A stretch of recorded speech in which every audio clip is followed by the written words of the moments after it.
El béisbol, el baloncesto, el boxeo, el fútbol, los deportes de velocidad. Lo mejor de todos los deportes se vive aquí en Impacto Deportivo. Llegó el momento de los análisis, de los debates en Impacto Deportivo. Ahora viene al bate Cristian Rojas.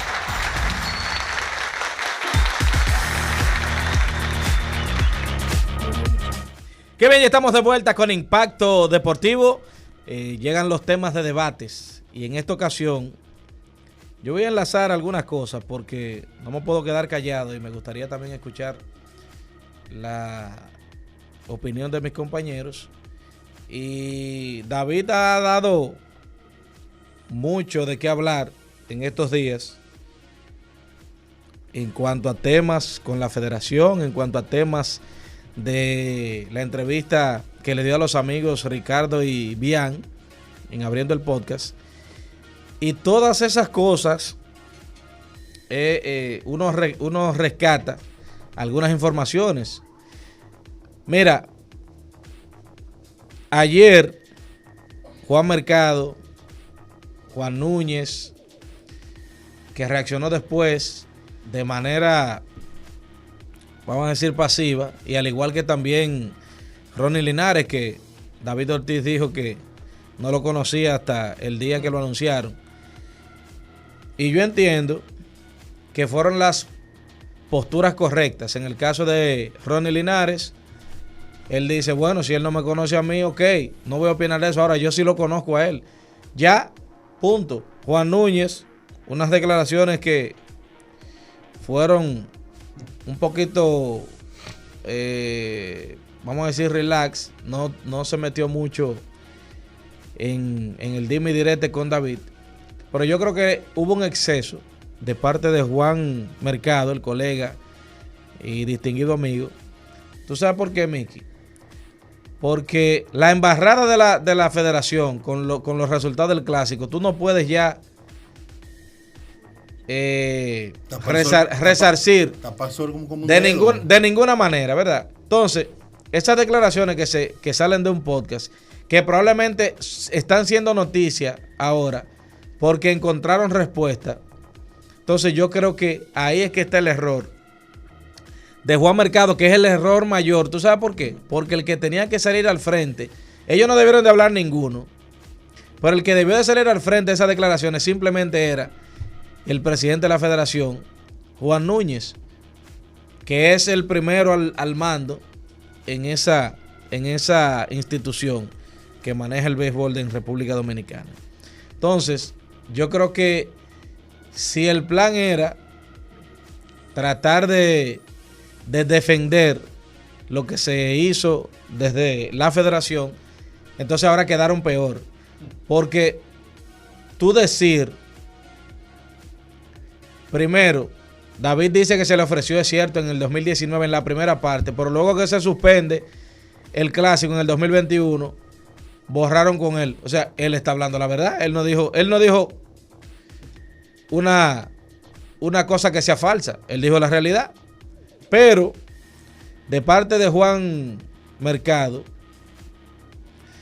es de poca clase tú vislumbrar cosas que se manejaron en un marco privado, como por ejemplo decir que David quería destronar a Plácido Polanco, que estaba de acuerdo creando una situación con Nelson Cruz de que él sabe todo lo que le hizo a Nelson Cruz. O sea, esas son cosas que yo creo que se le salieron de las manos, y eso es fruto de lo que hemos sido víctimas o víctima en el deporte dominicano, de que los federados y todo el que está alrededor de la federación piensa que es más protagonista que los atletas. Y ahí ha estado siempre el gran fallo de República Dominicana en materia de deportes, donde los federados, y ya estamos viendo muchísimos inconvenientes con relación a esto, de que los federados son los protagonistas por encima de los atletas. Entonces, por esa parte quería hablar un poquito de las declaraciones de Juan Mercado, pero rescatando algunas cosas de las que me interesaron o que más me llamaron la atención de lo que dijo David Ortiz, está lo de Juan Soto. Que Juan Soto, dice David, recuerden la palabra texto, yo estoy quillado con Juan Soto, porque 440 no se le rechaza a nadie. Y nosotros hemos estado aquí hablando precisamente de esa situación. Bueno. Y los 440, que no es Juan Luis Guerra, que le estaban dando los nacionales, David decía que hay un nivel de lealtad con el equipo que te firma, que en ese momento Juan Soto debió de aplicar ese tipo de lealtad. Que mira, a los equipos no se business are business.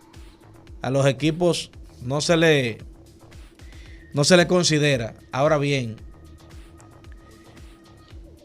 hay un nivel de lealtad con el equipo que cree en ti a los 16 años, que te desarrolla como pelotero, que te ayuda a lograr tus sueños, y que no es un equipo, por ejemplo, como el caso de Robinson Cano, que te dejó en la agencia, llegar al año de agencia libre y que te está dando una cantidad menor a la que te está dando otro equipo que ni te conoce ni te ha preparado. Eso son otras cosas. Yo le aplaudo a Robinson Cano que se haya ido a los Marineros, porque es el que le está pagando lo que él entiende que vale. Ahora, en el caso de Juan Soto, el equipo que te formó no te está dejando ni siquiera llegar a la agencia libre y te está dando un bono que probablemente tú ni siquiera consigas. Yo creo que ahí estoy con David Ortiz. Fue una, ¿cómo diríamos? Una falta de tacto de Juan Soto rechazar ese dinero. Con relación a lo de Ohtani, que me llamó mucho la atención y dijo que es una realidad, ese tipo tiene a Pedro Martínez y David Ortiz dentro. Y David Ortiz decía que él dejó el béisbol, y recuerden la última temporada de David Ortiz, top 5 al premio de jugador más valioso, batió 3 y pico, un OVP de casi 380 o rondando los 380, más de 30 cuadrangulares y más de 100 remolcadas. Sí. Pero ¿qué decía David? Hermano, ¿quién rechaza 15 millones de dólares? Nadie lo rechaza, pero yo lo rechacé. ¿Tú sabes por qué? Porque mi dificultad no es batear ni es jugar. Mi dificultad es el proceso que yo tengo que hacer todos los días para estar ready para el juego. Y ya el cuerpo mío no aguanta. Entonces, imagínense ustedes una preparación de un jugador de posición y otra preparación de un lanzador. A veces, decía David, uno no ve a los lanzadores hasta el final de la tarde porque tienen su rutina aparte, están trabajando otra cosa. Entonces, imagínense ustedes llevar 2 rutinas y hacer lo que hace ese tipo. Y decía, si fueran los jugadores que votaran, ese tipo fuera MVP todos los años, porque el jugador sí sabe lo que tiene que prepararse un jugador de posición y un jugador de... Un lanzador. Y por último, otra de las cosas que a mí me llamó la atención fue cuando David comparaba a los jugadores de esta época y los jugadores de épocas pasadas. Y él dijo una cosa en relajo que yo me puse a analizar y dije, ¿verdad? David dijo, miren señores, la calle, el Romo nos robó par de Salón de la Fama, y es verdad. Él comparaba la época de ahora, por ejemplo, donde tú tienes hasta el limpiabotas que viene, tiene un celular ahí, sin denigrar los limpiabotas, que yo creo que no existen ya. No, yo existen. Aparece. Yo vi uno el viernes, vi uno. Ah, bueno. Bueno, pues cualquiera. Es más, la mascota tuya tiene un celular. Entonces, para los jugadores se le hace muy difícil ese tipo de vida un poquito desenfrenada. En décadas pasadas, y ustedes recuerdan que en ese mismo podcast, Carlos Baerga le agradecía a Julio Franco. Llorando. no llevarme de ese tipo a mí me costó quizás una carrera más longeva, Salón de la Fama. ¿Por qué? Porque yo estaba en calle, en bebedera, en gozadera. ¿Ustedes creen, y David Ortiz hacía la anécdota, que a Pedro Guerrero había días que Don La Sorda lo metía abajo de una llave ahí para que se le quitara el humo? Entonces, es la Serie Mundial del 81. Ahora, de los que están aquí, ¿ustedes creen que Pedro Guerrero no tenía condiciones para tener una carrera Salón de la Fama? Claro, estamos hablando de uno de los Pedro Guerrero sólidos, en un momento fue uno de los mejores bateadores de las Grandes Ligas. Es posible que entre los primeros, por lo menos en los 80 él estaba ahí entre los top. Ese era el Manny Ramírez. ¿Ustedes creen que Rico Carti no tenía condiciones teniendo una carrera con la disciplina que tienen los peloteros de ahora? Aunque lo de Carti también fueron las lesiones de la espalda y eso. Pero las lesiones vienen porque no hay una ética de trabajo. Bueno, sí. Ahora los jugadores tienen mira cómo está Nelson Cruz a los 41 años, 42 años. Pedro Guerrero batió 300 en Grandes Ligas. Bueno, ahora en 6,000 apariciones, más de 200 honrones y 37% por encima de la media como bateador. Por ejemplo, ahora los equipos hacen énfasis en el entorno, en la salud mental, en el comportamiento, en todo. César Cedeño no tenía condiciones para hacer un Salón de la Fama. Pero claro. Es que César Cedeño tuvo una primera mitad de un Salón de la Fama. Entonces, David Ortiz, que fue de relajo que él lo dijo eso, pero yo analizando, tenía razón. A nosotros, quizás las condiciones de que un nivel de educación bajo, una cultura diferente a la que el jugador dominicano no tiene acceso y tiene que adaptarse hasta que se pueda acostumbrar. El choque de sazón de mucho dinero con poca preparación, sí. Tipos que se vuelven figuras en ciudades de un país de primer mundo. Entonces, en ese momento se vivía en la película. Claro. En ese momento...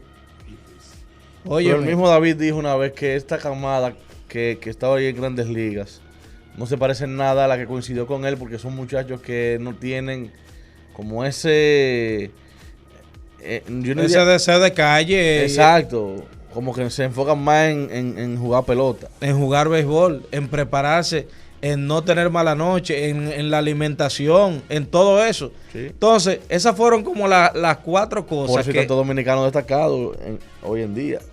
Por eso fue que a mí me llamó la atención esos 4 puntos que David tocó. Porque es que, óyeme, es una realidad. A nosotros, él dijo la calle, pero quizás la época y modo de vida y de preparación de esos años nos pudo haber costado varios jugadores en el Salón de la Fama. Varios jugadores nos costó. Y eso, que estamos hablando así al ojo por ciento, porque puede uno seguir. Bueno, José Rijo. ¿Ustedes creen que José Rijo, con otro estilo de vida, otro nivel de preparación, porque para nadie es un secreto que José Rijo había que hacerle tomillón, pero era por lo que doblaba el codo? Sí. Entonces, ¿ustedes creen que José Rijo, con el nivel de preparación que tienen los peloteros ahora, con el nivel de mentalidad y de propósito de lo que quieren, no hubiese tenido una carrera Salón de la Fama? Tenía con qué. Pero José Rijo, cuando tú evalúas las estadísticas, José Rijo tuvo como 7 temporadas con efectividad por debajo de 3. Por lo menos como 7 por debajo de 3 efectividad. ¿Sí? Oye, pero Rijo machaba con los Dwight Gooden, con los Madison. En su momento. José Rijo fue top 5. Sí, José. Entre finales de los 80, principios de los 90 como lanzador. Y a mente que estamos hablando de que fue un pitcher, jugador más valioso en una serie mundial. Sí. ¿Y a qué batería? Porque no fue que le ganó a cualquier equipo. Sí. ¿A qué batería dominó Rijo? Esa de los Atléticos, que tenía todos. Tenía un núcleo que, óyeme, era por mucho el mejor equipo de todo el béisbol ese año. Y la diferencia de esas dos alineaciones, de esos dos equipos, era tan abismal que al contrario, se pronosticaba barrida para los rojos y las apuestas estaban como 80-20 o 85-15 esa serie. Sin embargo, los rojos barrieron a los Atléticos esa serie mundial de 1990 y José Rijo ganó 2 partidos en esa serie y permitió solamente una carrera. Y óyeme, hablando de un equipo que fue 3 veces consecutiva a la serie mundial, va en el 88 con los Dodgers, sí. Pierden, ganan en el 89 contra San Francisco. Y entonces eso fue el año del terremoto. Sí. Y en el 90 van con Cincinnati y pierden. Que claro, dicen, pero perdieron 2 veces. Sí, pero era por eso. Eran, vamos a decir... Pero llegaban a la Serie Mundial. Exacto, como los Astros de Houston. Los Astros de Houston sí. Han llegado a la Serie Mundial alrededor... Una dinastía. Han ido a 3 Series Mundiales. A 4 Series Mundiales. Han ganado 2. Y en las últimas 6 temporadas en todas han estado... En la serie de campeonato. O sea, han estado, exacto. Entonces, esas son las cosas que yo pude rescatar de la entrevista. Crédito a los muchachos, a Bian y a Ricardo. Y quería entonces tocar esos temas con ustedes, muchachos. José Rijo tuvo, Mickey, la mejor efectividad para abridores entre el 88 y el 94 en el béisbol de las Grandes Ligas. 2.63. ¿Oíste, Franklin? Ese tramo de 7 temporadas. Oye, el 88. Eso es un pico de carrera. Franklin, la mejor efectividad del 88 al 94 la tuvo José Rijo para abridores. Por eso yo siempre... El mejor pico de carrera. Por eso, en términos cualitativos, ese es mi tercer lanzador. Claro. En términos cualitativos. Exactamente. Fuera de Marichal y Pedro, sí. El mejor pico de carrera entre dominicanos lo tuvo José Rijo. Sí. En términos de victoria sobre el jugador reemplazo en ese tramo, solamente Roger Clemens, Greg Maddux y David Cohn lo superaron como lanzador. Oye, eso. Palabras mayores. Escuchen los nombres, señores. Roger Clemens, Greg Maddux y David Cohn. 3 caballos. No, bueno. Estamos hablando de 2 de los 3 mejores de la historia. De todos los tiempos. Exacto. El béisbol, el baloncesto, el boxeo, el fútbol, los deportes de velocidad, lo mejor de todos los deportes se vive aquí en Impacto Deportivo.